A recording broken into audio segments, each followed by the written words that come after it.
રામ રામ, જય દ્વારકાધીશ મિત્રો. આપણે જામજોધપુર યાર્ડમાં આવી ગયા છીએ.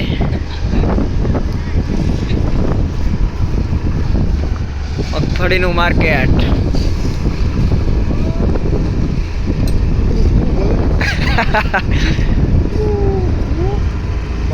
બજાર બહુ ડીમ છે.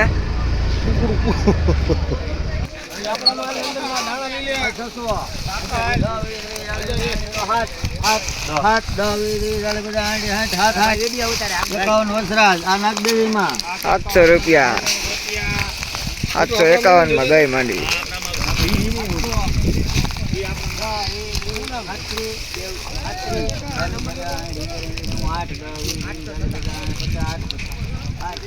₹850,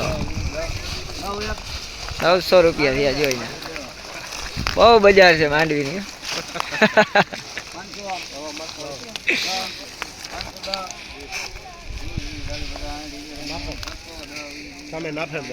આ નાફેડ છે. અહીંયા ટેકાની ખરીદી હાલે છે.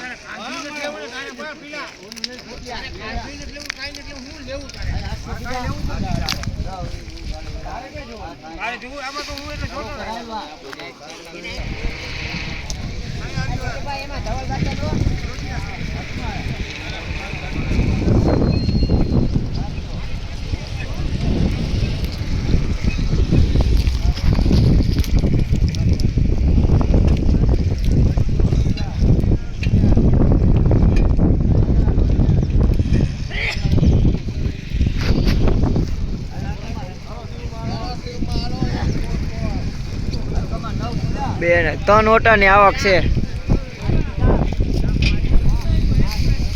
જે આપણે તો હાવ છેલ્લે છે ઓલી બાજુ. હા, આ ઓટો છે ને એની ઓલી બાજુ.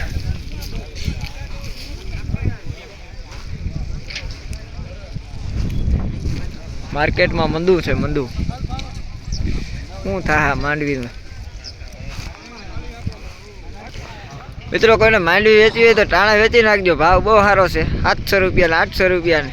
આગળ 2 ઢગલા તો 600 માં 500 માં ગયા. આવો ભાવ પાછો નહીં મળે.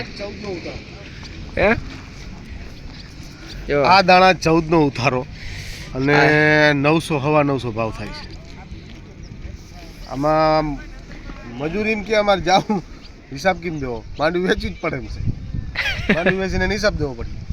એટલે માંડવી અટાણે ગમે એમ કહે ને ભાઈ, આવો ભાવ પાછો નહીં મળે, વેચી દેવા જોઈએ. હલવાણી કરી દે, હલવાણી વેચવી જ પડે એમ. ટકાવી તો કે ભાવે નહીં. ઉતારા કાઢ્યો નહીં, દાણા ખાઈને મજા કરે.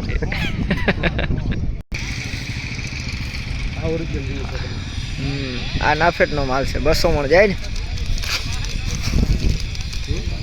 200 મણ જાય ખાતામાં.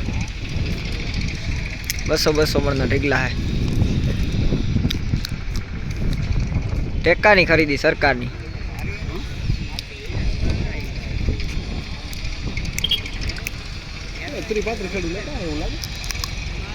હા, નાફેટનો જે ઈ ઓટો ભરા જો અમે નો રહ્યો.